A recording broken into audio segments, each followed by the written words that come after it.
സംസ്ഥാന school ശാസ്ത്രോത്സവത്തിന്റെ souvenir പ്രകാശനം വിദ്യാഭ്യാസ വകുപ്പ് മന്ത്രി വി ശിവൻകുട്ടി നിർവഹിച്ചു. കവർ ചിത്രം ഡിസൈൻ ചെയ്ത TRK HSS വിദ്യാർത്ഥി K ആദിത്യനെ ഉദ്ഘാടന പരിപാടിയിൽ ആദരിച്ചു. ദേശീയ ശാസ്ത്ര സെമിനാറിൽ സംസ്ഥാനത്തെ പ്രതിനിധീകരിച്ച് പങ്കെടുത്ത ഒന്നാം സ്ഥാനം കരസ്ഥമാക്കിയ NSS KPT ഒറ്റപ്പാലം സ്കൂളിലെ ഋഷികേശ് എന്ന വിദ്യാർത്ഥിയെയും ചടങ്ങിൽ ആദരിച്ചു.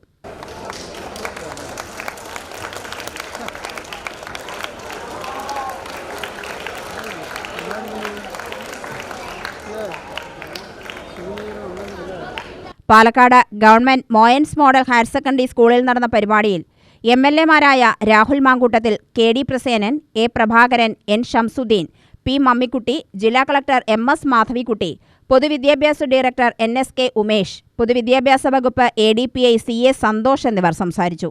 K Santhakumari MLA, SCRT director RK Jayaprakash, SSK state project director AR Supriya, KITE CEO K Anvar Sadath, വിദ്യാഭ്യാസ ഉപഡയറക്ടർ സെലീന ബീവി, ജില്ലാ വിദ്യാഭ്യാസ ഓഫീസർ ആസിഫ് അലിയാർ, അധ്യാപക സംഘടനാ പ്രതിനിധികൾ, അധ്യാപകർ, വിദ്യാർത്ഥികൾ തുടങ്ങിയവർ പങ്കെടുത്തു.